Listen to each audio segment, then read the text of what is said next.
எல்லாரும் குட் எக்ஸ்பீரியன்ஸ்லேருந்து தானே ஆரம்பிப்பாங்க. நம்ம பேட் எக்ஸ்பீரியன்ஸ்லேருந்து போயிட்டோம்னா, எல்லாமே அதுக்கப்புறமா குட்டாவே Flipkartல நான் பர்ச்சேஸ் பண்ண ப்ராடக்ட்ல வந்து ரொம்ப பேட் எக்ஸ்பீரியன்ஸ் எது அப்படின்னு சொல்லிட்டு நான் சொல்றேன். உள்ள போயிட்டு அப்போ ஒரு பேட் மாரி ஒண்ணு ஆர்டர் பண்ணோம். இந்த ஐபேட் மாரி ஒண்ணு. அப்ப நமக்கு இது பார்த்துலாம் வாங்க தெரியாதுல்ல. ஸோ வந்து ஜஸ்ட் ஒரு 4, 5 ரிவ்யூ பார்த்து ஆர்டர் போட்டாச்சு. போட்டதுக்கு வந்தது பலனா எங்களுக்கு ஃபுல்லா ஸ்க்ராட்ச். ஒர்க்கே ஆவல. ரிட்டர்னும் போட முடியாது. ஏன்னா, அவங்களுக்கு தெளிவா போட்டிருந்தாங்க. ரிட்டர்ன் எடுக்கப்படாதுன்னு சொல்லிட்டு. நாங்க அத படிக்கல. ஏன்னா பார்க்க தெரியாது. எப்ப நான் வாங்குனேன்னா,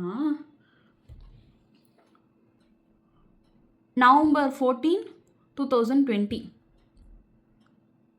இந்த பேட் தான் வாங்குனது. எவ்வளோக்கு அப்போ வாங்குனோம்னா,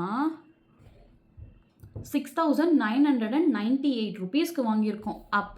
ஓகேவா?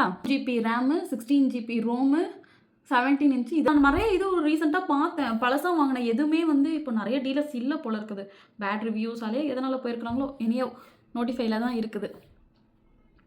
இதுதான் நான் ஃபர்ஸ்ட் சந்திச்ச பிக்கெஸ்ட் ஸ்கேமே. புதுசா Flipkartல ஏதாவது வாங்குற மாதிரி ஐடியால இருக்கீங்கன்னா, ஃபர்ஸ்ட் நீங்க போய் கீழ பார்க்க வேண்டியது ரிட்டர்ன் எடுத்துக்கிறாங்களா அப்படின்னு சொல்லிட்டு பாருங்க. சிலர் ரிட்டர்ன் எடுத்துக்க மாட்டாங்க. ஓகே. அதுல வந்து ரிவ்யூஸ் செக் பண்ணிக்கங்க. ரிவ்யூஸும் பேடா இருந்து ரிட்டர்னும் இல்ல அப்படின்னு சொல்லிட்டுனா தயவு செஞ்சு அத வாங்கவே வாங்காதீங்க. இது என்னோட பெர்சனல் எக்ஸ்பீரியன்ஸ்.